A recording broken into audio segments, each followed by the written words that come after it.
Hi, my name is Anne-Marie Todd. I am fortunate to be the Dean of the College of Social Sciences. I'm thrilled to be here to celebrate the Alan E. Kazdin Endowed Lecture in Psychology. So, why am I here? Well, one of my great pleasures as Dean is to celebrate departments like psychology, and it's pretty easy to do. So, many of you might be psychology students. The psychology department is one of the largest departments here on campus, currently serving 1,587 students. Okay, that's majors. It's also an incredibly active department in terms of research, scholarship, and creative activity.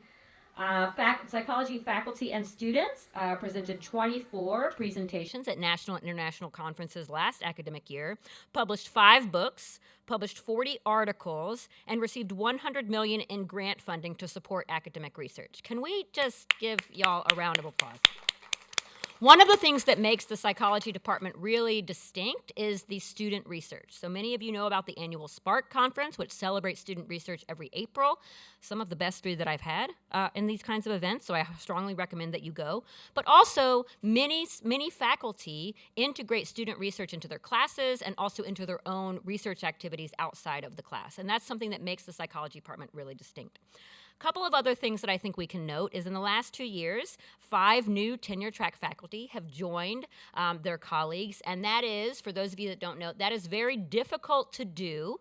It takes a department who has committed support from other faculty and also strong enrollment. So in any way, in any metric that we think about this, the psychology department is thriving. I'm thrilled to be here. I know that there are going to be some thank yous and some introductions, but I get to introduce Dr. Evan Palmer, who is the chair. And I want to take a moment to thank Dr. Palmer for his tireless leadership of this department. It is a distinct pleasure to work with you, Evan. You're a tireless advocate for your faculty and for your students around all sorts of issues, including research space. So I've gotten the message, okay?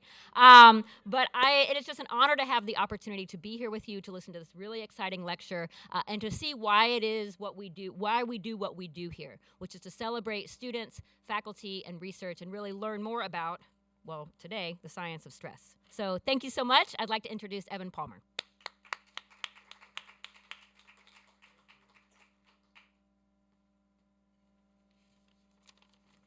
Thank you, Anne-Marie. That was very lovely, and I appreciated that. Thank you for your kind words. So good afternoon, and welcome, everybody. So I'm Dr. Evan Palmer. I'm the chair of the psychology department, and I'm really excited to welcome you folks here today. The Kazdin Lecture Series is an annual event hosted by the psychology department to inspire the next generation of students to pursue careers in psychology. It's named in honor of Dr. Alan E. Kazdin, who is a world-renowned behavioral psychologist and an alumnus of SJSU's undergraduate psychology program. Dr. Kazdin's career has been dedicated to advancing positive, nonviolent approaches to supporting youth with conduct problems, ranging from everyday challenging behavior to severe psychopathology. When Dr. Kazdin began working with youth with severe conduct problems in the 1970s, they were characterized by psychiatrists and other authorities as psychopaths, morally defective, character disordered. Troubled youth were assumed to be incapable of change and destined for a life of crime or incarceration. Dr. Kazdin took what might have been considered a radical view at the time. He felt that there's no such thing as a bad child, only bad circumstances. It follows from this viewpoint that if circumstances can change, so too can troubled children. So Dr. Kazdin went on to develop effective, positive, non-drug treatments for youth with severe behavioral problems, and he helped to teach these parenting techniques to thousands of families. Along the way, Dr. Kazdin amassed over 600 publications, including 51 books, was the president of the American Psychological Association, has received numerous Lifetime Achievement Awards from professional and clinical psychology organizations, and he's currently an emeritus research professor and Sterling Professor of Psychology and Child Psychiatry at Yale University. So for this year's Kazdin Lecture speaker, we are thrilled and honored to have Dr. Elissa Epel, who herself has had an incredibly distinguished career. And I would like to now invite Dr. Jennifer Gregg up to introduce our speaker.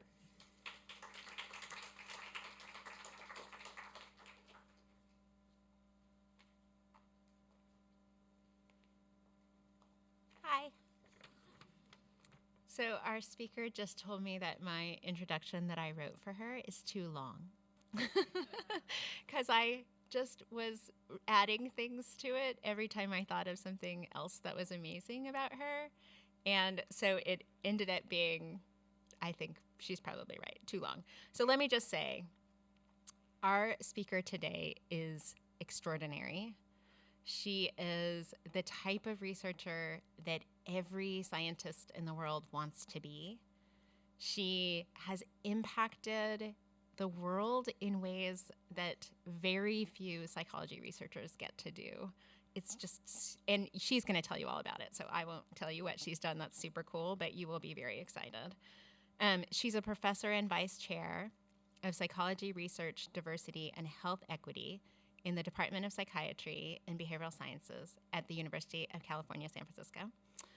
She's a health psychologist, which she's going to tell you all about, and she does amazing work studying how stress impacts our health at the cellular level, which is really, really exciting.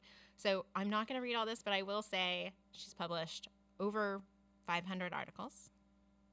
And as of this morning, she had been cited around 35,000 times. If you don't know what that means, it's just really a lot. She's also considered among the top 1% of all scientists globally in her field based on the impact of her research. So that's kind of enough to say that Dr. Elissa Epel is extraordinary, and we're super honored to have her here. And thanks for keeping it short. Still embarrass me, but one of my role models is Alan Kazdin. He would definitely squeal out of his introduction, but he has to hear the beautiful introduction you gave because he will eventually see this video. Welcome to all of you. I'm so happy you chose to be with me, with us this afternoon. I know there's a lot of competition, and maybe getting the vote out is on your list. So if you need to walk out early, I support that. I got a lot of anxiety, election anxiety, and I'm sure most of you do too. So, speaking of stress, election is like an epitome. It's very uncertain. We hate uncertainty. We want predictability. So it's got all these ingredients. And we also have a lot of polarization. We think whatever candidate we're voting for is, we think the other candidate violates our moral values. And that's a very painful type of distress. We call moral distress. So that, that helps explain all of this feeling of like I can't live with the outcome, that I fear, that I don't want, because it feels like it invalidates us and what we work for, how we want the world to be. So just naming and understanding why we feel so caught up and distressed is helpful, and it's because we care. And so when we look at someone who's maybe zoned out and not looking at media, that's their coping. And so we all cope in different ways, but when you're really in touch with how much you care, you really also feel more emotions that go along with that.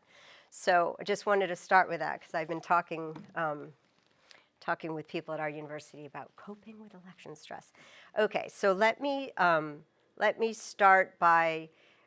It's just exciting. We don't have undergraduates at UCSF, so it's really exciting for me to be with people at your career stage. I know there's probably some graduates here too. Welcome. So I wanted to just mention a few words about how I got on this path. I was, as an undergraduate, I was very certain that I wanted to go to medical school. And it's really ended up being healing and the mind-body connection. That was the part I was most interested in, but I had a very narrow scope of interest. But I was a psychology major, and it was through classes as an undergrad that I realized that this world of research was so creative and that you could choose your own questions. And if you get trained in research methods, you can answer really tough questions with good, rigorous methods, even about something as murky as stress that people traditionally think is just in your head. I took a class from Albert Bandura, and I was very lucky to be in his classroom. He would read his lectures, and yet they were still pretty exciting. You know, it was like, please don't read, but it was really phenomenal. You know, toward the end of his career, he's one of the early behavioral scientists or psychologists, and really showed us about modeling and about social learning theory, how we learn by watching others and how we develop confidence that predicts how we act. And this is just this simple idea that one of the absolute best predictors of anyone's future behavior is their level of confidence. And I still cite that and use that because in health, in trying to help people change their health behaviors, it's so easy that we forget that. That's really old science. It's not so, you know, sexy anymore. But the fact is, these foundational aspects of how we change and how we learn are still, you know, incredibly important for us. And then my other advisor, the other classes I took were by Phil Zimbardo. Phil Zimbardo is a psychologist who studied a lot of different topics through his career. Just by chance, he got interested in the psychology of evil, shyness, time perspective. And he had so much fun on the podium when he was lecturing. He would pace back and forth, and he would, you know, be sweating, and he was just so passionate and fun that I basically decided I need to try to see what this path is about, to what does it mean to be a psychology researcher, what are the different careers. And since I was so interested in health, I found this kind of slice or this intersection that combines the psychology of human behavior and emotions and physiological health. And so it was this new emerging field called health psychology. And I found a mentor, Nancy Adler at UCSF.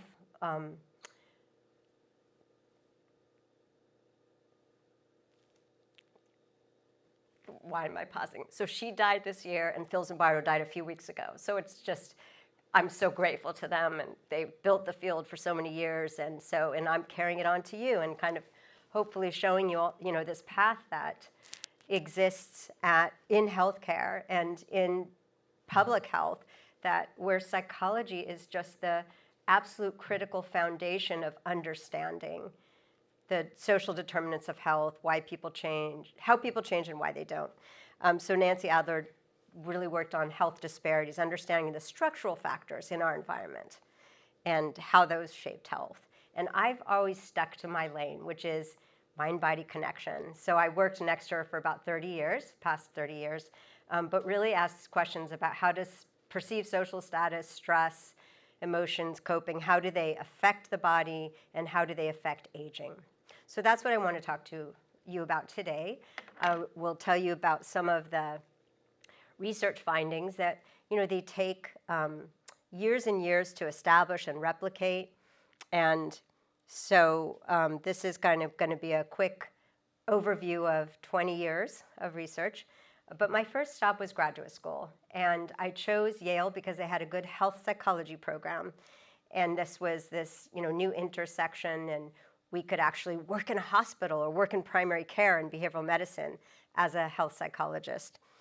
And there I took clinical psychology classes, and my training, my most influential training there was in research methods by Alan Kazdin. So I was very lucky to be one of his students, and he would teach us from a book he wrote on clinical research methods. And he would have us do an oral test. We'd have to come into his office, and he would ask us questions.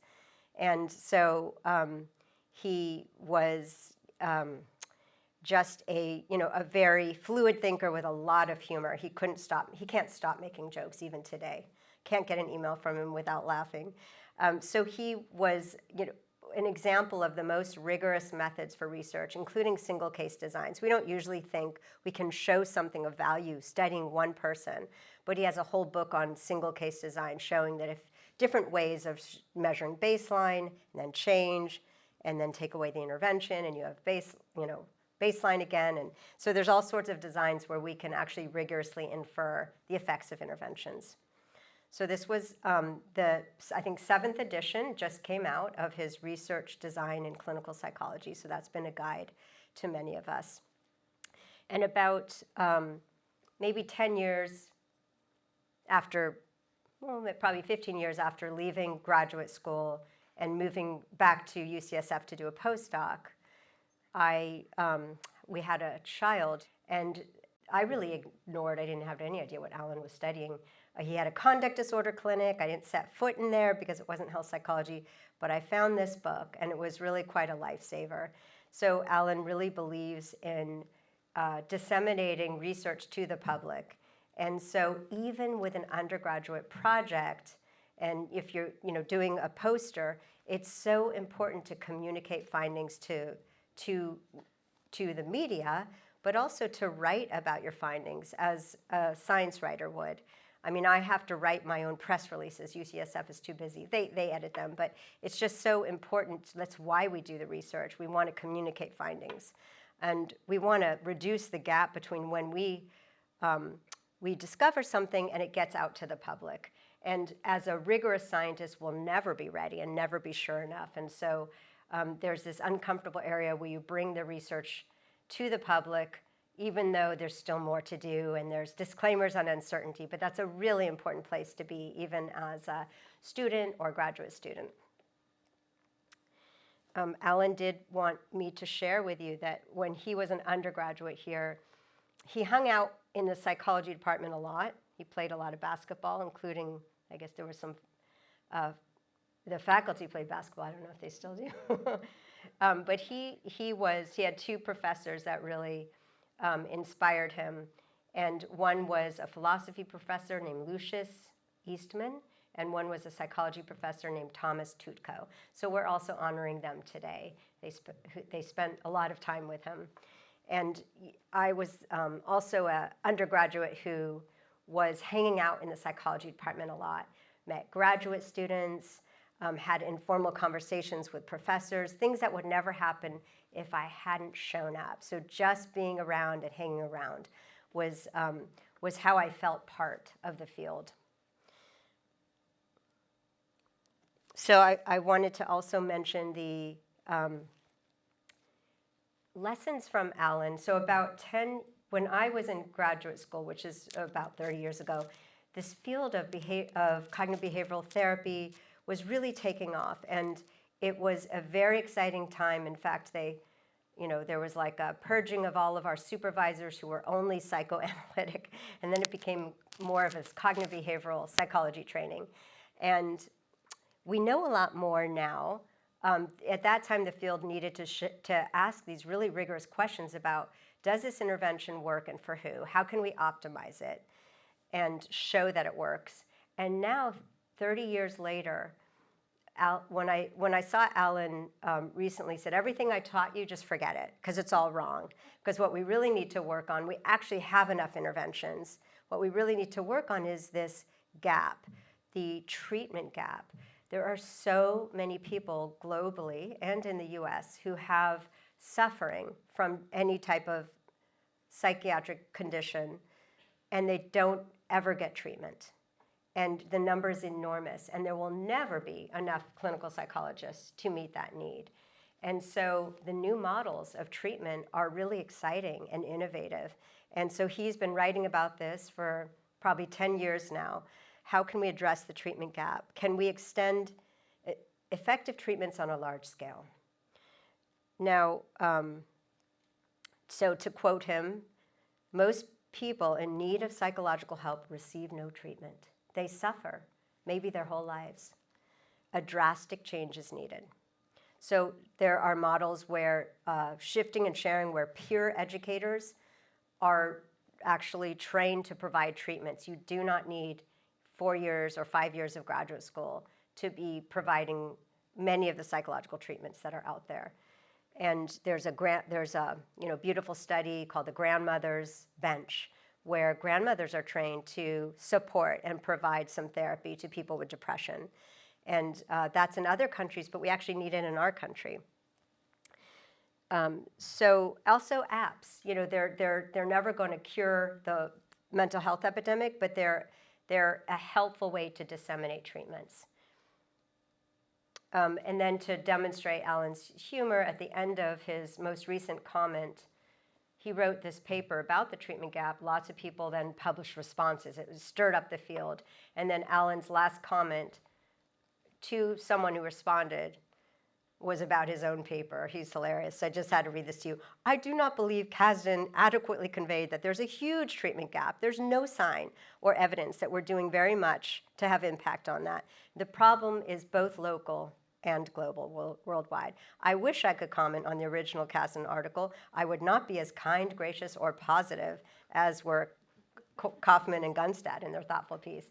So just funny and humble. So I study something low tech. I study things people can do at home or without, lifestyle interventions.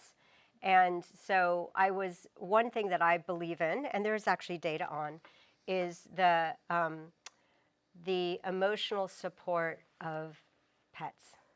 And I was just delighted to see Alan was part of this study this year, stressing people out, so one of my favorite types of studies, and then looking at how quickly do they recover in their body and their emotions. And if they were able to pet their dog, they recovered much more quickly. Not surprising, right? But when we have research like that, it can help practice. Doctors can write prescriptions for older people, for example, who particularly benefit from having a pet. Same with nature. Nature is one of the newly recognized ways that we actually can reduce our levels of physiological and emotional stress pretty quickly. We call it a passive intervention because we're not needing to think, top down and try to don't think that, why don't you calm down? All of that kind of voice and coping is not necessary when we're attuning to nature. So doctors are also writing greens prescriptions these days. And so writing, walk 3 times a week in nature, in a forest, in a park. And the only reason they can do that is because of good research, asking a question like that. So on this, I will admit and show you, we have 4 animals. So there they are, living at home.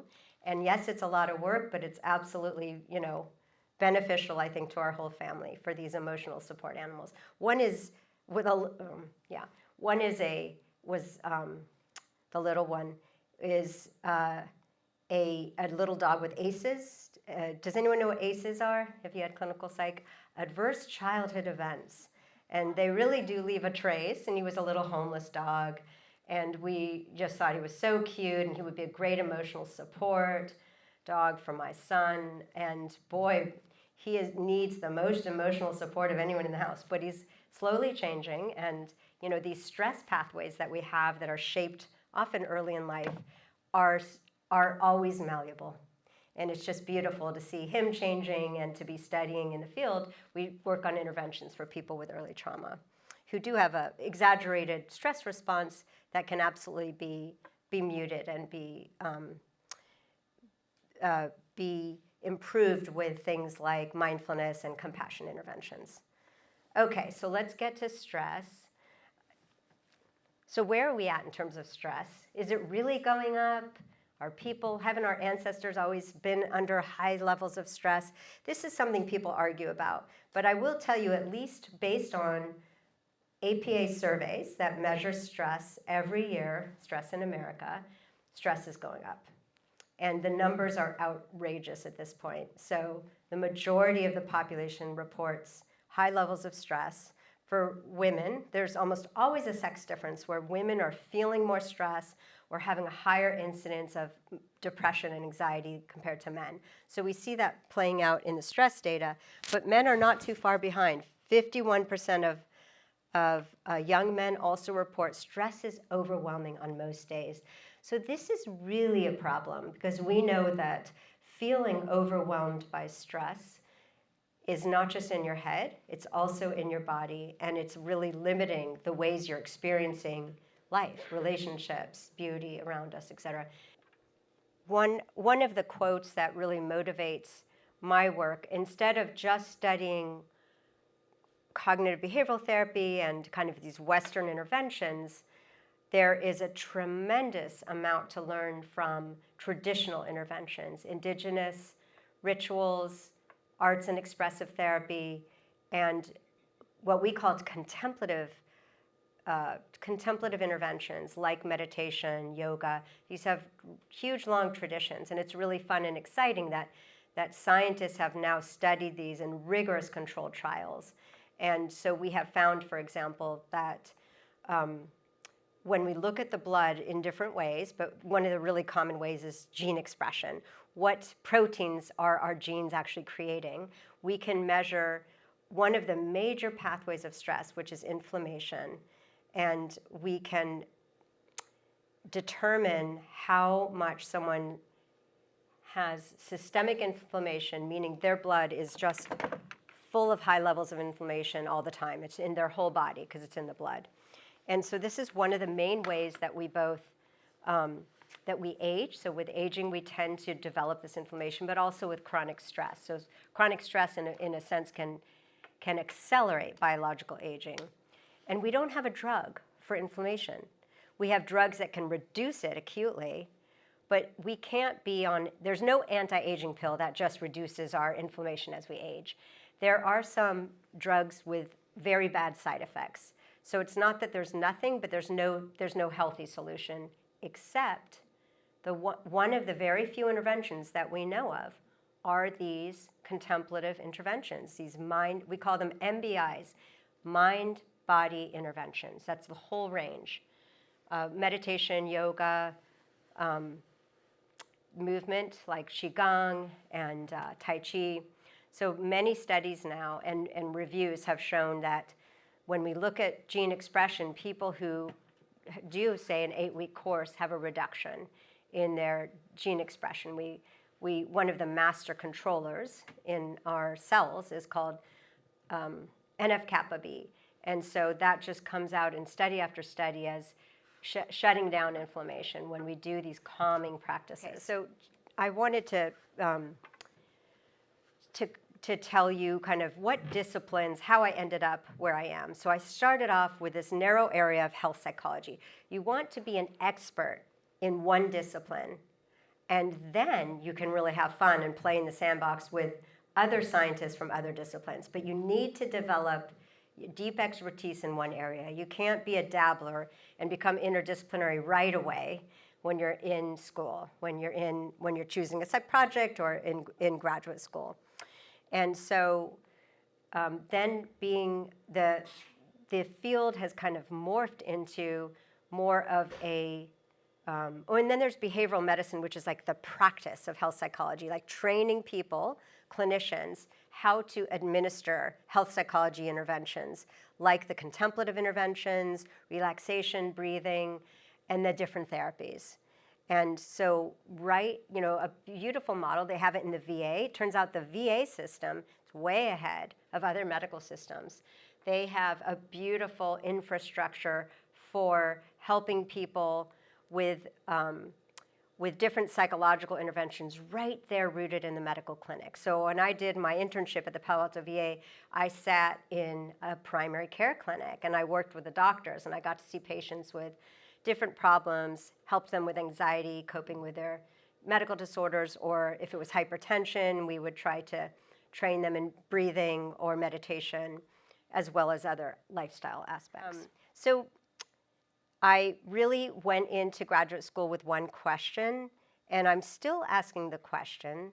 Oh, I was talking about health psychology, so now it's more like really fits into the field of prevention. How do we prevent major psychological disorders and health disorders?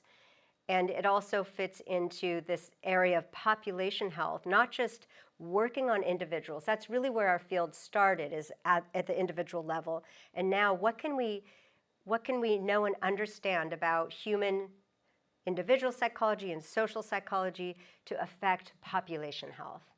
And so that brings in, social determinants as well, not just thinking we can train someone to cope and have low stress when they're in a very stressful situation with low socioeconomic status and the different isms, sexism, racism. So it's changing also the environment. Okay, so my question when I went to graduate school was how does stress affect health? It's very general. And I ended up studying two different areas. One was what we eat and how our weight, how we can easily develop obesity and metabolic disease with chronic stress. And the other area, so that was what I started in graduate school, and I'm still, after doing different studies showing that stress creates cravings and leads us to eat junk food, now we're doing interventions to try to reverse that pathway. So I'm going to end by telling you about our pregnancy intervention that really works on this stress eating nexus. The other areas, when I got to graduate school, the state of interventions for stress and looking at stress's effects on health was really stuck on a few things like hypertension. So if you have a lot of blood pressure reactivity to acute stress in the lab, you're more at risk of developing chronic hypertension or high blood pressure. And so that was very interesting, but also well established. And so what I wanted to know was, is there a way that we can look inside the body and know how fast someone is aging? Is there a blood measure that tells us early in life, way before we get sick from diagnosable diseases, that aging is speeded up? And might we even be able to look at this from the first day of life? So that led me to be reading this literature. I could barely understand it, but I got it enough. So you kind of you push yourself to almost getting yourself in trouble by learning new areas. But then what you do is you talk to an expert in that area, and you make them a collaborator. And that's something that is this common rule in science. Like, scientists want to help people your age. You, for a senior project, could email an expert anywhere in the world, and if they are reading email and they have time, they will answer, because that's our common mission as scientists. We want to help the young scientists. And so not being shy is such an important early lesson. And I feel like that's one of the few things I got out of being an undergrad, was this empowerment of you need to ask the expert, and they will, so go ahead and email them, and you will, probably get an answer. You don't take it personally if you don't, but it's this community that's global. It doesn't matter what nationality you are. So that's a really fun thing about science. And I grew up with that. My father was a biologist down at Hopkins Marine Station, and we always had people from different countries at all of our, celebrations. At Thanksgiving, at Passover, there's always someone from a different country. And it was so lovely to realize how international science is, and how we want to be, not just secular in our university, but really looking at the whole field. So I knocked at someone's door. I had just gotten to UCSF for a postdoc, and I decided that after reading all of this, these journals that were called things like biogerontology, I was looking for the most common measures that people agreed on, that were measures of biological aging. And it just happened to be that the person who discovered the measure that was the hottest at the time was right there in my university. So there's some luck involved here. And the measure that I was reading about was the clock on human life, the telomere. Has anyone here heard of telomeres? Oh, wow. All right. So I never learned about them before that moment. They weren't in my science textbooks. When I was in high school, et cetera, they were too new. They were discovered about 30 years ago. And Elizabeth Blackburn and her colleagues, and she is at UCSF, had discovered that there is a rate-limiting factor inside a cell, and that is the cap on the ends of our chromosomes. So as we age, as time goes on, it gets shorter and shorter. And when it gets too short, the cell dies. So she had this single-cell creature, that was called pond scum, and she manipulated the telomere. She knew it was a dynamic, important structure, and so she discovered that an enzyme was regulating it, telomerase, an anti-aging enzyme. So she pumped a lot of telomerase into this little single-cell creature, and it became immortal. It just went on and on and on. And then when she blocked the telomerase, that little creature died early.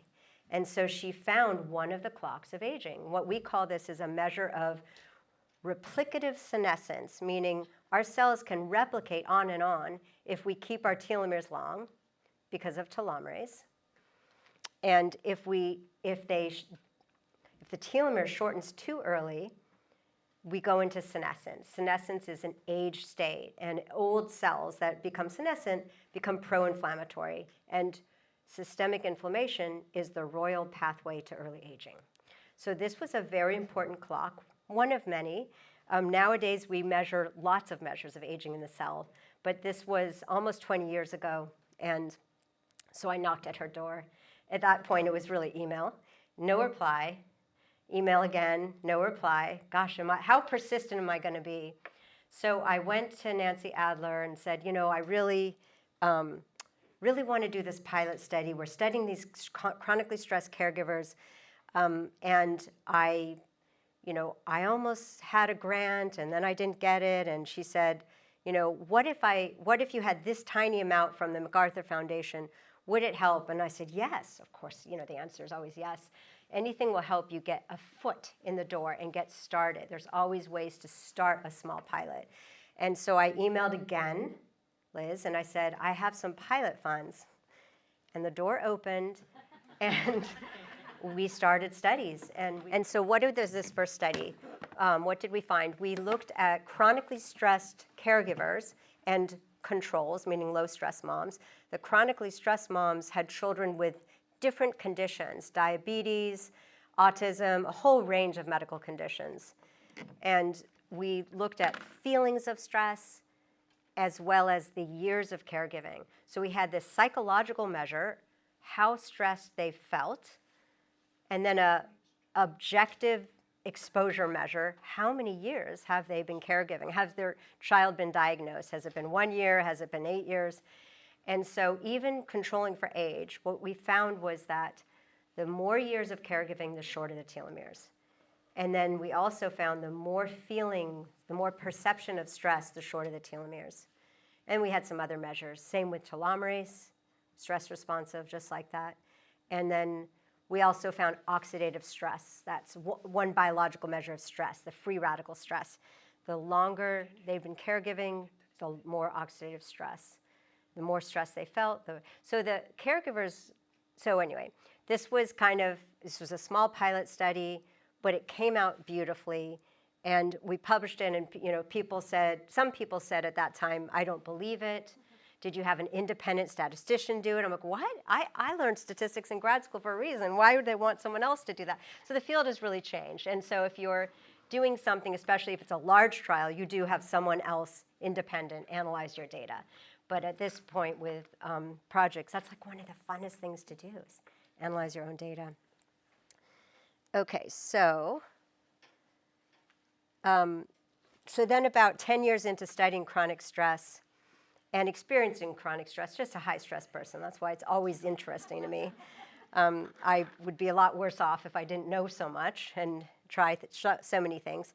I started studying retreats, meditation retreats, and rejuvenation and restoration. And that's been even more fun. So instead of just stressing people out in the lab, we actually set up retreats, and we get to go to the retreat centers and measure people's blood before and after the retreats. So we've done a handful of those studies, and other people in the field have. And as I mentioned, one of the common outcomes is that decrease in inflammation. We found in several studies that telomerase goes up with meditation training or with retreats. Telomere length, real mixed literature. I would never put my money on that as a short-term intervention measure. It just changes slowly, and we can't measure it well enough. But if anyone had a large sample, a cross-sectional sample, we're able to study telomere length up here at UCSF. I'll tell you how to save blood from samples. We can measure cross-sectional biological age. I'm going to talk about 3 questions. That was a long story of how I ended up studying what I'm studying, and the persistence, and not taking things personally as a scientist. You're a scientist. When you're seeking knowledge, it's not about, you want to send and word the email the right way. You might have a graduate student or your faculty advisor check, but I think it's it's kind of something you get more and more comfortable with is seeking knowledge from the people who have it and asking advice. Okay, so I'm going to talk about 3 questions. One is, what in this stress field, we've been talking about stress and inflammation and short telomeres, and I want to know who here basically avoids stress and thinks stress is bad for them? Raise your hand. So that's really where we're at as a culture. Stress has a bad rap, and that's because of studies like mine, where we basically are measuring long-term chronic stress or early stress during vulnerable periods, like during pregnancy or in childhood, that have long-term impacts. And so we call that toxic stress. And we don't need any more studies really on chronic stress and how bad it is for your health. In my view, we need interventions, and we need to understand what is good stress. Is stress ever good? Can we use stress for our health? And so with that, I'd like to introduce a term that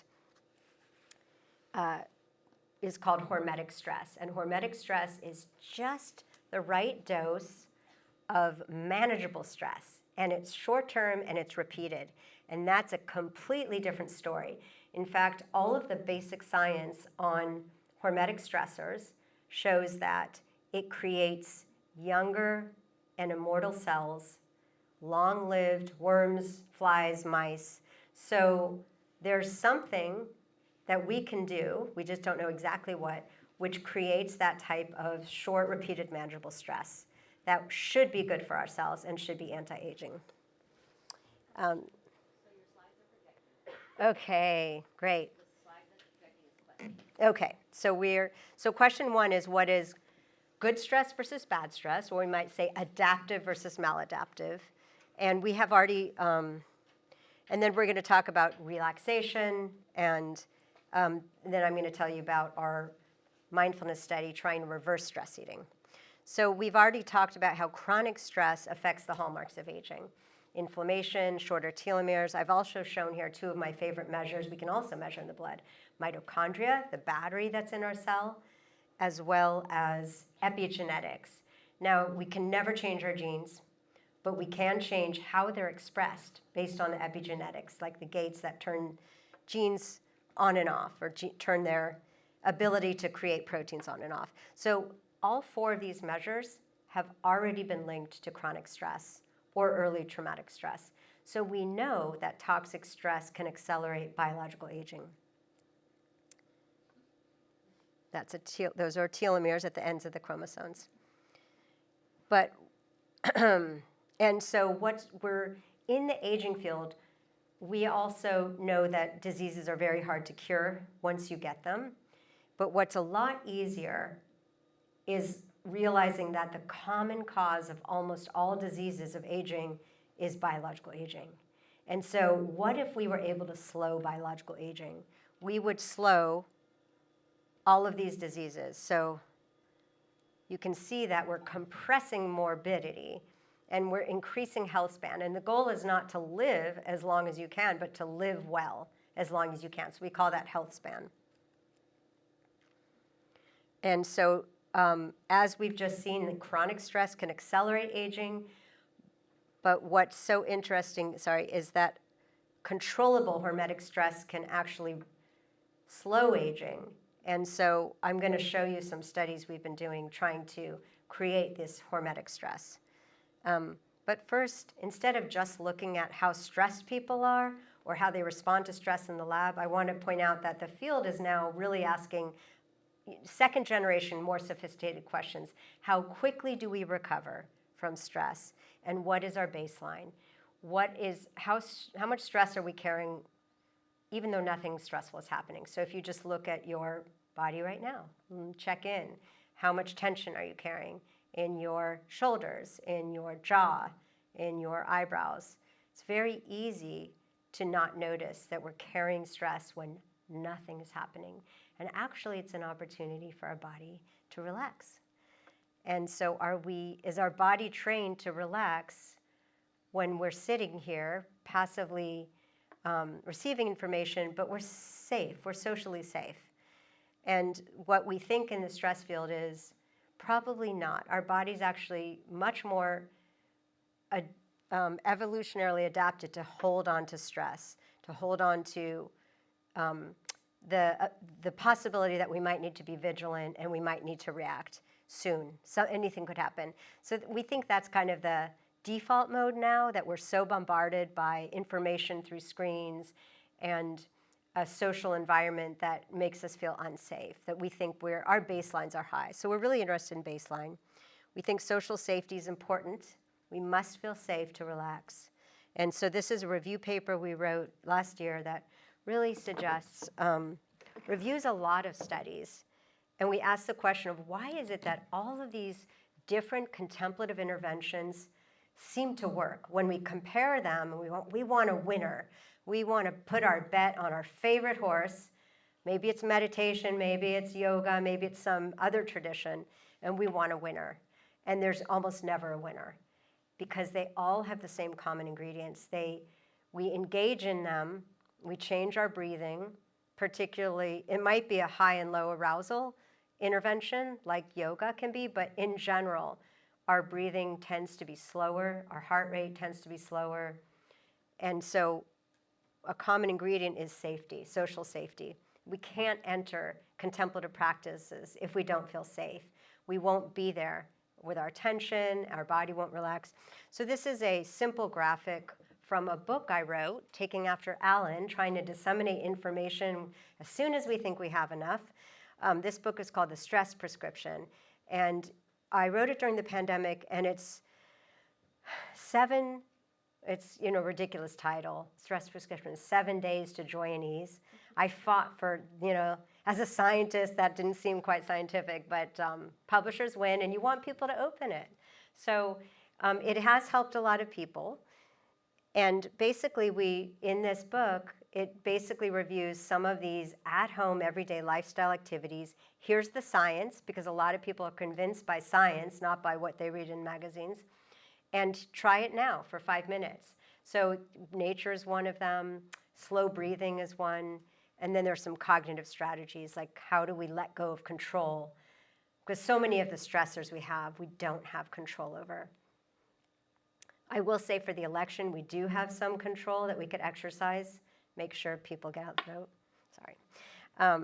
That was my own anxiety management. So in this diagram, you can see there's red mind.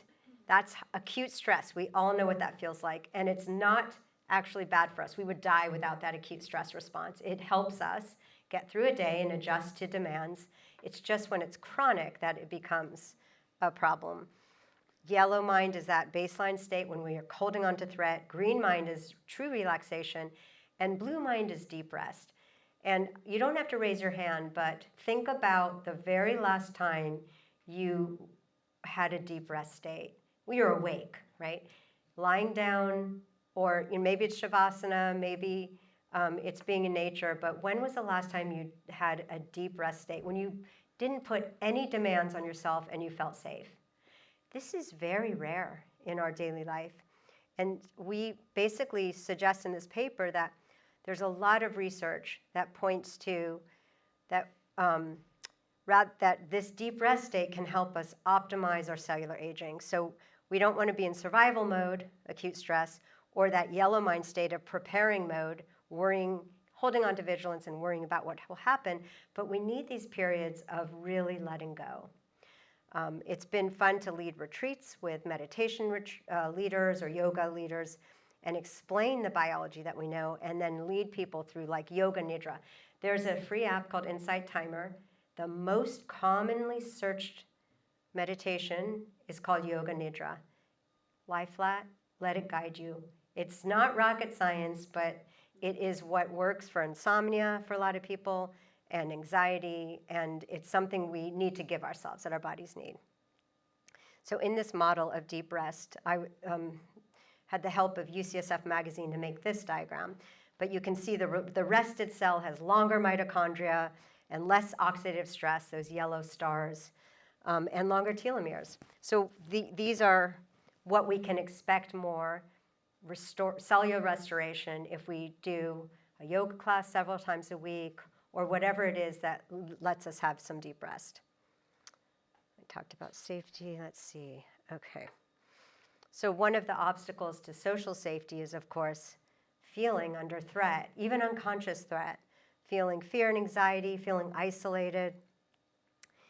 And one of the mindsets when we can relax, truly relax and feel safe, is that we can also be open to some of these mind states that are really quite beautiful in life, like feeling hope, feeling compassion for others. Those get pretty cut off when we're in threat mind state. So this was a meditation retreat study I did, one of my favorite ones. We studied Deepak Chopra's retreat down in San Diego. People couldn't believe our ad when we said, you know, join a free week at a resort. I got all these calls. Are you for real? We had over 1,000 people sign up. We ended up recruiting people who had never meditated and matched. Let's see. So we had a large group of women who'd never meditated, and we randomized them. Some of them got the meditation training, and some of them just lived at the resort for a whole week. No computer, no work, eating this great diet, anti-inflammatory Ayurvedic diet. So what did we find after a week? Well, you can tell what we expected to find, right? We expected some magic. The meditation would really benefit their biology. So what we found was this dramatic reduction in gene expression for stress and immune activity, and better, indications of mitochondria biogenesis, so more active mitochondria, more active telomerase. We found such big effects in both groups, identical. And so it doesn't take that much. It's not this huge bar to get our bodies to relax. But we followed them for almost a year, and we looked at depression, and it bounced back in the group that had no meditation training, and it stayed significantly lower in the group that did. So when you go on vacation, think about a skill, letting yourself develop a skill like one of these mind-body practices. So I had mentioned there are reviews on these mind-body practices. We have a gap between research and implementation because we need to get these into the medical field more still.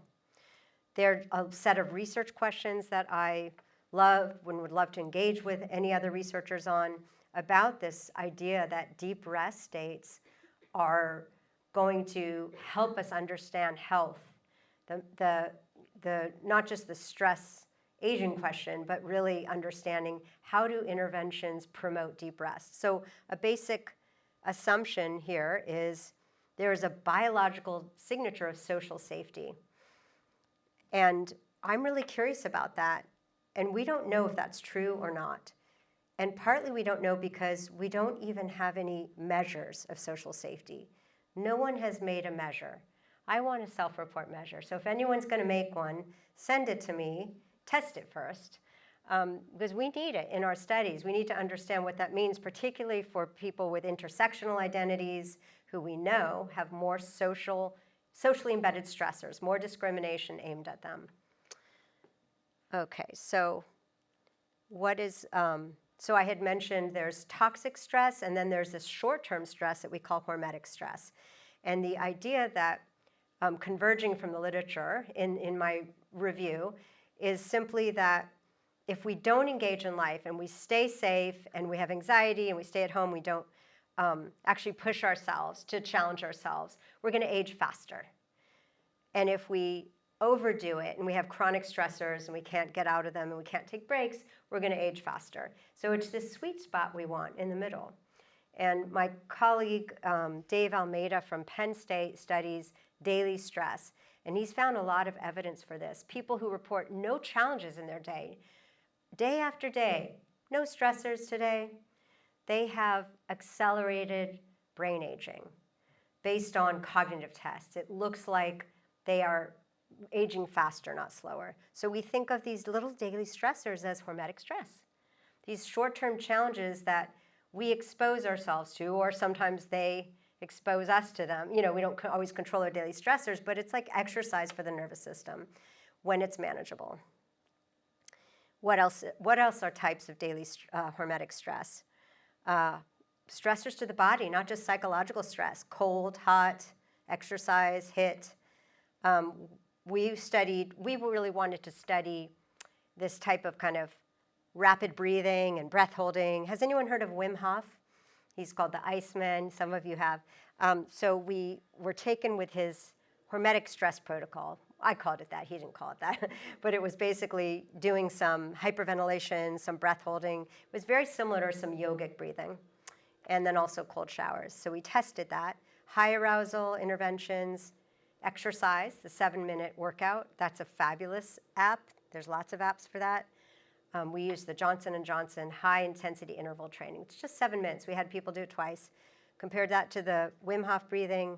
And then we had 2 low arousal relaxing interventions, meditation and slow breathing. And we recruited women who are very stressed out. This was during the pandemic. This kept us busy and almost sane during the pandemic. Lots of people wanted to enter stress reduction interventions. So we had healthy premenopausal women, and we gave them for 3 weeks every day. Every morning they would do one of these interventions. So you can make your own bets, your guesses of what's going to reduce their stress and depression the most. Is it going to be the high arousal, the short-term blip, or the low arousal? Well, here's the results. They all started off pretty high in depression, and they all recovered the exact same amount. No difference. And 3 months later, they still showed lower levels. So we, of course, there's something missing from this design. Can anyone figure out what's missing? What condition is missing? What did we forget? I won't say we forgot. What did we not add? Yes? Yes, we do not have a no treatment control group. Damn, that was such a, turned out to be such a mistake because they all worked. And so is it placebo effect and expectation, or are they real?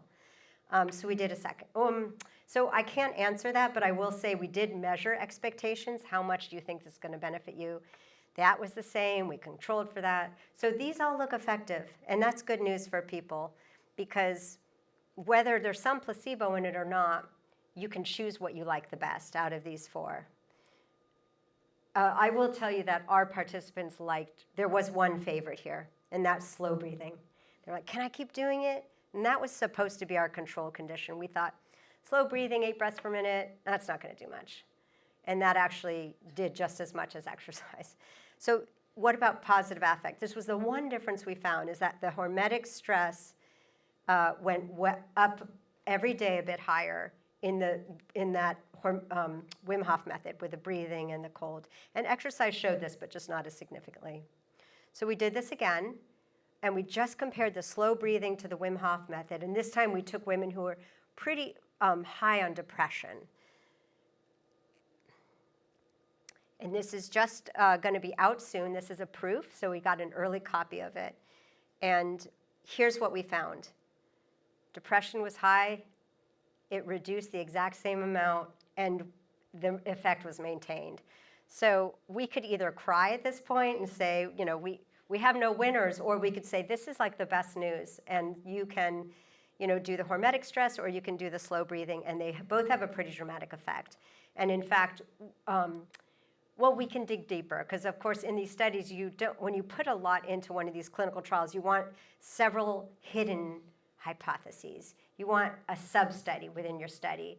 So you learn more, and it's not just this yes-no outcome. You want to know about mechanisms. So in this study, we looked at heart rate variability, and what we found was that in the Wim Hof method, heart rate variability didn't change and didn't relate to change in depression. So we don't know what that mechanism is. Maybe it's changes in the brain, like brain-derived neurotrophic factor, that stress is kind of spiking up. We just don't know. But in the slow breathing group, we found a pathway, found a likely pathway, and that is that if you also had improved your stress response during sleep, you had a much stronger reduction in depression. So it's a small sample, but it's a 0.6 correlation, which is pretty strong. And so it suggests that people are responding with more parasympathetic activity, greater vagal tone, and that is correlated with relief from depression. So this is what we call a correlation. It's not that we don't know what caused what, whether depression improved their vagal tone or vagal tone improved depression, but we're excited that we're seeing a pathway, and we'll replicate this. We'll do a better study next time. Okay, so basically, I've shown you these kind of fun set of studies that we've done after studying years and years studying chronic stress, studying the effects of years and years of stress. Now we're really interested in what we can do in the short run with bursts of stress. But there's a lot of questions. This is a new field in humans. There's a field called geroscience, and that's what NIA, National Institute of Aging, is very excited about. How can we develop interventions that slow biological aging, and is hormetic stress part of that? So there are lots of questions. What's the right amount? We don't want to overdo it and overstress our bodies. How do these different hormetic stressors work differently? And how do we even measure health, positive health in people, not risk of disease, but are we improving their health? So I'm going to move to talk for the last little bit on our interventions study. But I'm happy to I've been talking for a long time, happy to take a question about this acute stress versus chronic stress. Any questions you have? Brave person. Thank you. I'm curious if you can tell us more how you define and measure hormetic stress in general. Great question. How do you define hormetic stress? How do you measure it? What makes it hormetic? We don't know. This was a guess. This Wim Hof would be hormetic. We do think of high-intensity interval training as hormetic, and there's different forms of that. But 30 seconds of high intensity, 30 seconds of rest, doing that for 7 minutes, I think that's a perfect hormetic stressor. And in fact, studies have shown that that short period of HIIT, that's called HIIT, is equivalent in health effects to endurance exercise. So all we've been advocating in public health is you need to get out 45 minutes twice a week, do endurance exercise. But actually, the short-term bursts have the same effect on weight and on metabolic health. Okay, so let's see. So I had mentioned that I was very interested in how stress creates a drive to overeat in some people, not everyone. And after doing some lab studies, I ran into a NIH officer, and I was brave and said hi and showed him my poster, and it showed that when we bring women into the lab, they snack more on high-fat food, and then they develop more intra-abdominal fat, which is what we think of as stress fat. And I was really proud of my study, and he said, "Wait a minute, are you a clinical psychologist?" I was like, "Yeah, I was trained in clinical psychology." He said, "Why aren't you doing interventions on this? We're going to keep doing these lab studies, and we really have no idea if this is a reversible pathway." And that was just like such the license to do what I've always wanted to, which was to start testing out interventions to reduce stress eating and reduce intra-abdominal fat. And so I looked around at the field. I saw that there was an already beautifully tested intervention for binge eating called mindfulness-based eating awareness training. So I collaborated with the founder of that, Jean Christeller. She was at Indiana State. And we tested this in several iterations. And we added to it and tried to optimize it. So we actually treated overeating a bit as an addiction. And that helps for a lot of people, helping them deal with cravings and riding the urge of their cravings. So we added some components of how people deal with addictions, how they deal with overeating. And we tested this out in several samples. So in overweight sample of men and women, we tested this and found that No one loses weight just because we've added mindfulness, but they do improve their metabolism. They have less binge eating, less high glucose, less high insulin, and that's really important, much more important than weight on the scale. And we all know that. It's just that we're so fixated on weight, but it's the metabolic health underneath that we really care about and measure. A fasting blood draw will measure fasting insulin and glucose, so it's not hard. But then we wanted to try this with pregnant women because if you're already overweight or obese, you tend to gain a lot more excessive weight when you're pregnant. And then you're affecting your health, but also the baby's health. So we tried to apply mindfulness to both reduce stress, reduce overeating, and reduce the intra-abdominal fat. So we recruited pregnant women, tended to be low income, overweight, and we simply focused on very small daily goals. Notice when you're eating, rate your hunger, 1 through 10, and then rate how full you're getting. Before you're like 70% full, you want to stop.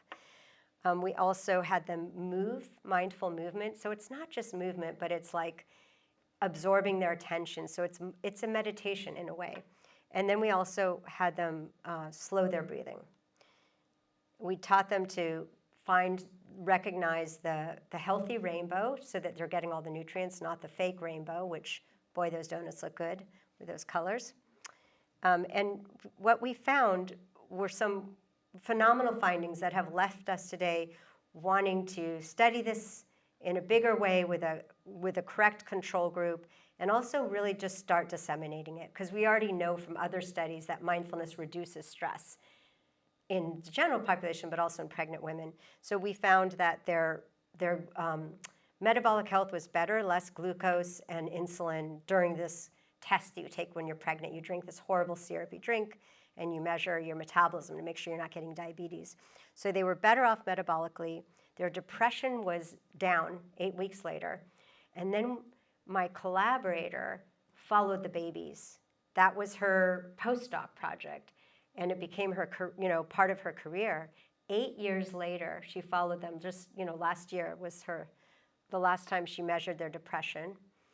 And their depression from this small 8-week mindfulness treatment was still significantly lower 8 years later. So we think of this pregnancy as a period of tremendous neuroplasticity because of the hormones, because of the motivation to be more healthy for their baby.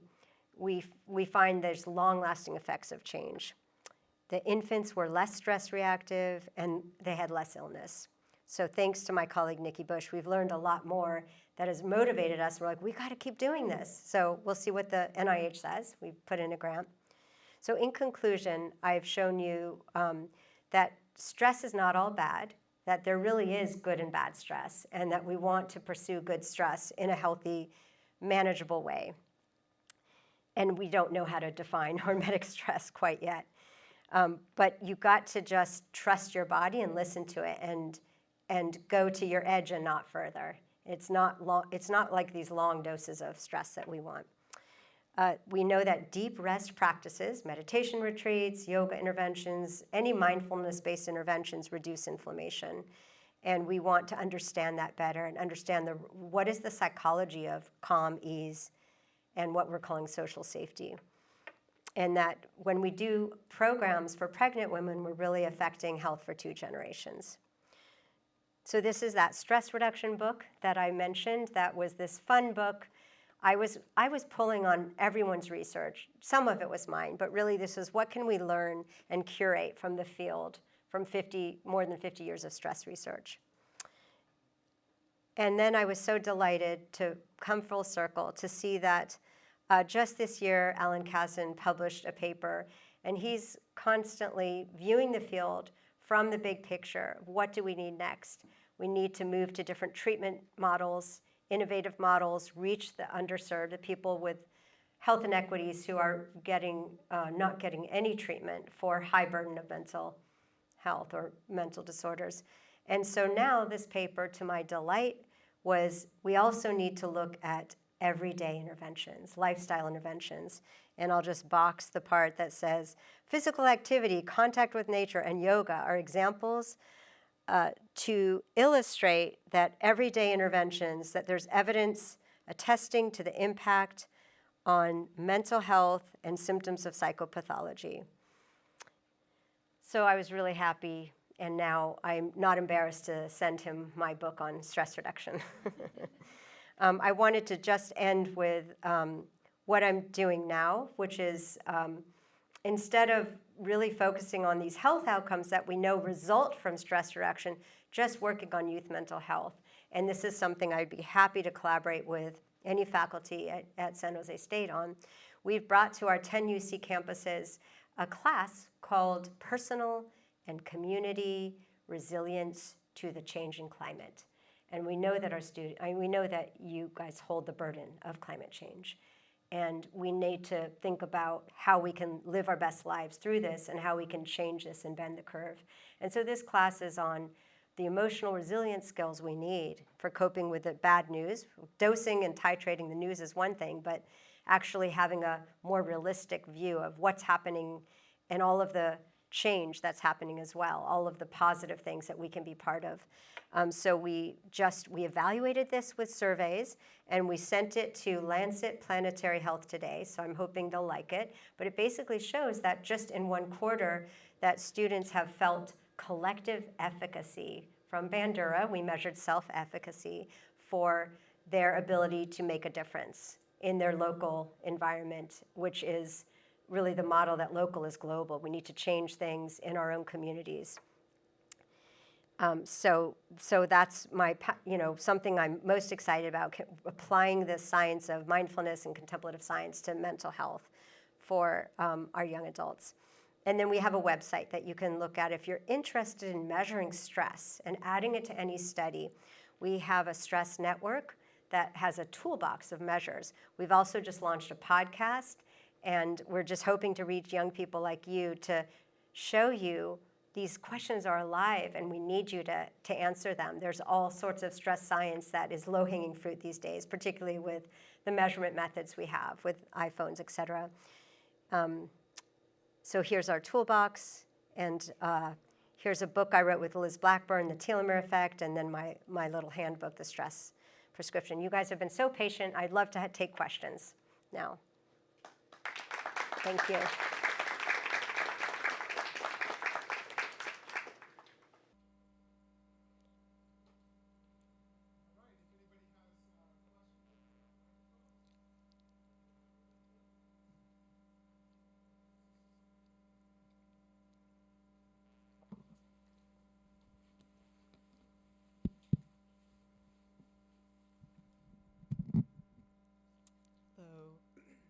Hello.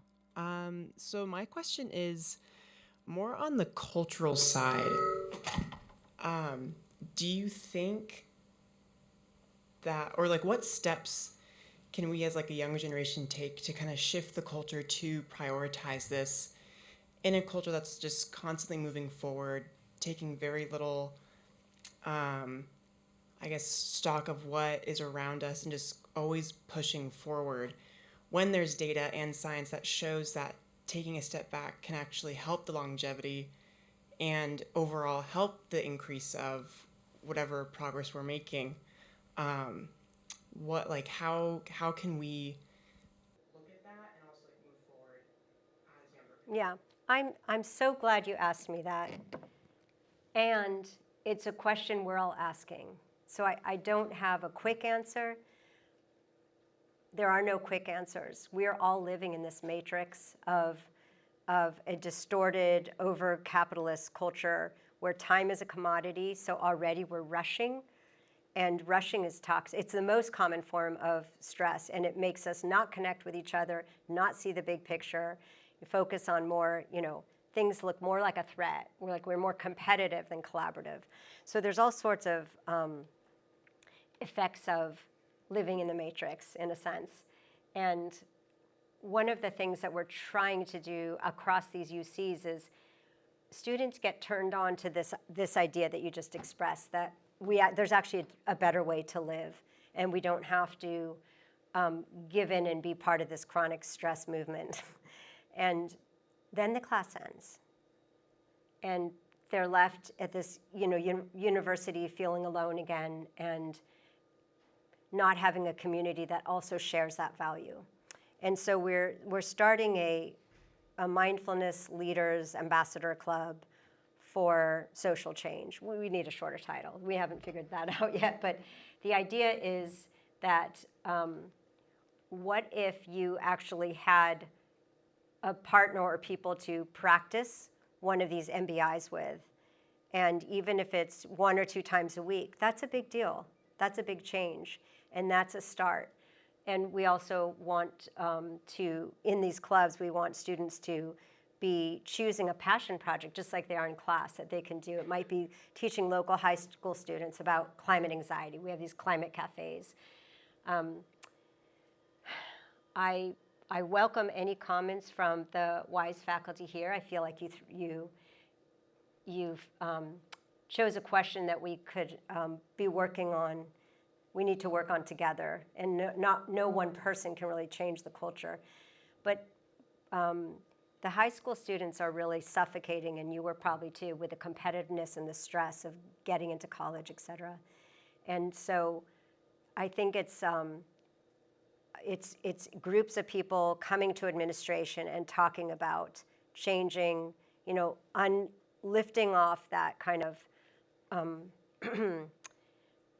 the pressure on a system that we're all living in, and finding ways to do that. So grading is tough, right? We need to, especially when it's on a curve, and if we can think of more collaborative ways, and so that everyone wins, that we have, boats, group projects, boats rise, everyone's boat rises, instead of feeling like it's you against everyone.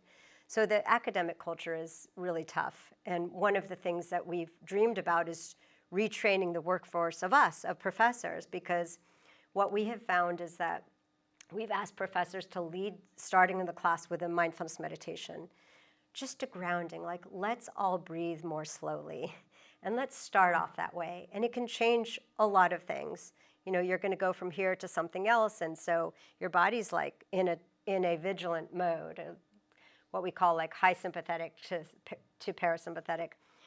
And the faculty weren't trained in that. Like, they might be the experts in the world on their topic, they might have written books, but they don't actually lead people to reduce their nervous system activity, because they don't do that for themselves. And so that's what we're starting to do, is to train them to start off classes with these brief meditations or slow breathing. Lots of different interesting breathing techniques we could use. And what if it was not just these psychological classes, but every class? How would that affect things? So some of these changes we can bring in. These are things we control. Any other good ideas to answer this question? Let's hear from the students.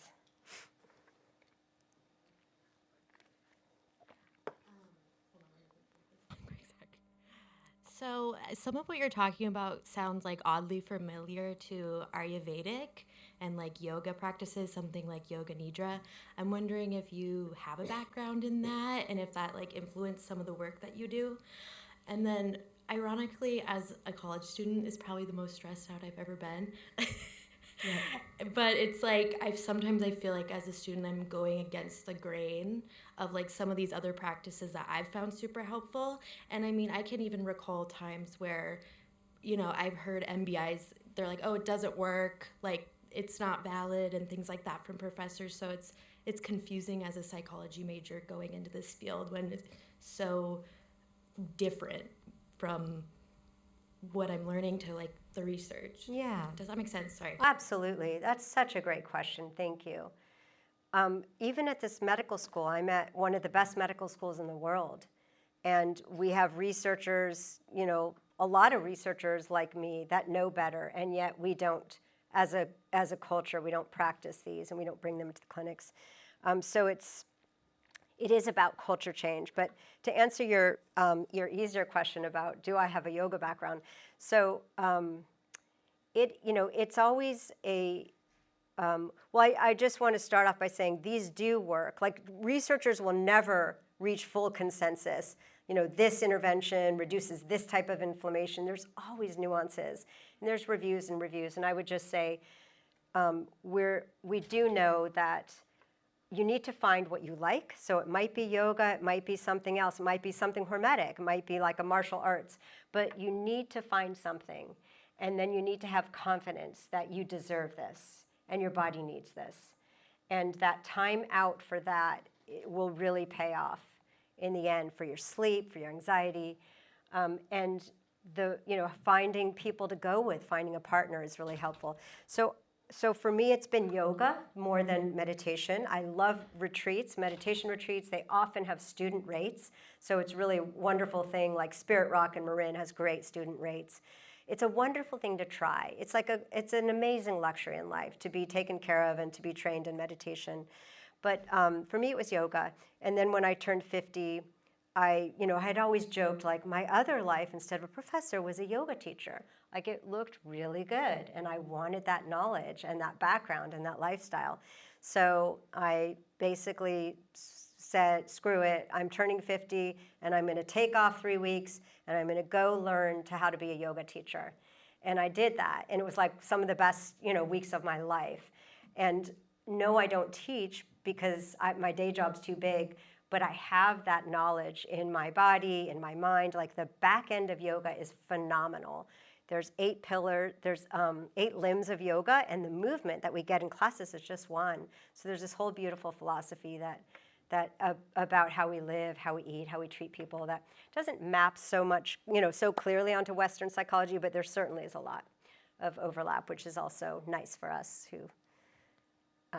try to fit into that model too. I think we have time for one last question.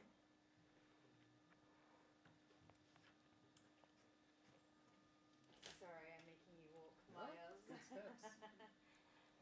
Firstly, thank you so much. I found that absolutely fascinating. Outside of my work at San Jose State, I have the privilege of being a Girl Scout troop leader. Yesterday, they're savage. Yesterday, 14 high schoolers, we worked for the afternoon on proactive care of women's health and wellness. So this was very, very timely. One of the things that completely horrified me, their knowledge of mindfulness, stress, body mapping, all of those things was phenomenal. At the same time, all 14 were open about their addiction to Celsius, Monster, or any of those energy drinks that were literally poisoning and doing the very reverse of the thing that they were trying to do. And it was the first time as an adult I was like, my gosh, social pressure for them to use time even more effectively was potentially doing a lot of mental health damage. I wonder if you're seeing that, and or whether I'm alone in this this shock factor of that. I'm sure that lots of people in the audience have been exposed to that or part of that. It is tough with marketing and social pressure. We view sugary drinks as addictive. We view them as toxic, and we have gotten rid of them at every single campus at our university. And then when they add caffeine, it's more addictive, and we know that. So we basically went to our administration and said, we're supposed to help people, but look at our staff and our patients are drinking right here. I mean, the cafeteria workers have open taps as a benefit of their job. And so the amount of soda they were drinking was very high. And we studied our intervention. We didn't just take it out one day. We pressed a go, but we worked with stakeholders, all the vendors and the administration. We educated we have 30,000 people. We had leaflets for months explaining sugar science, that even if you're not worried about your weight, this sugar is going to your liver, and this is creating fatty liver. And so when we took it out, we had almost no complaints. And we have a model on our website. Just type in sugar science UCSF to disseminate, a dissemination kit. So we measured people's waists. The high drinkers, we measured their waist size, both at the beginning and a year later. And we found that it reduced significantly. And we published it in JAMA, tiny shoestring study, but it was novel. So often if you do the first study of something, you can get it published in a good journal. And it set the trend, and there are now there's at least 100 hospitals that have followed suit. And I'm not saying it's just because of our study. There's a lot of forces that have brought awareness of how this is something that is the least we can do. And, you know, the next step is taking away processed food, but that's harder. So thank you for sharing that. That's a very timely trend that is happening. Thank you. Thanks, you guys.